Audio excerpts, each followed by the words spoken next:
ሰላም ውድ ዩቲዩብ ተመልካቾች እንደምን አላችሁ? ዛሬ የባለ ትዳር መኝታ ክፍልስ ምን ዛሬ ያለሽ 11 እንዴት ልትመለከቱ ነው?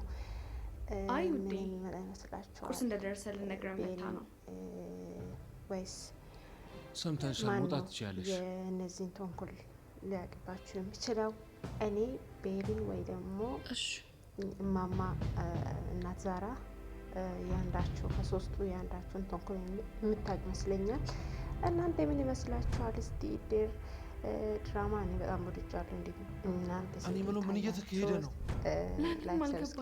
ማለት የተፈጠረ ነገር አለ? አዳዲስ ቪዲዮዎችን እንመጣለን እና ላይክ አድርጉኝ።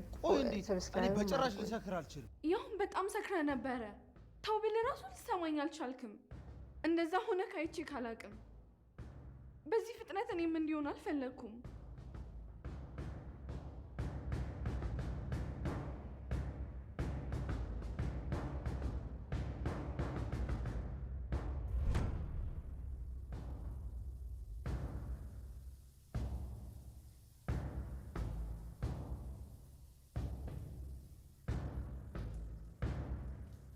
ራችሁ የምፈልገው ነገር አለ።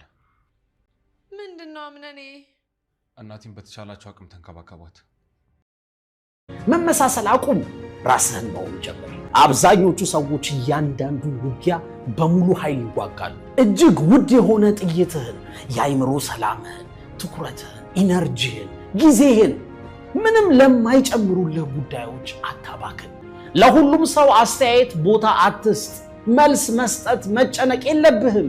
ማንን ማዳመጥ፣ ማንን ንቀህ መተው፣ ችላ ማለት እንዳለብህ ማወቅ ትልቅ ጥበብ ነው። ህይወትህ የሚመራበትን ስርዓት ካልተረዳ ህይወትን አትቆጣጠርም።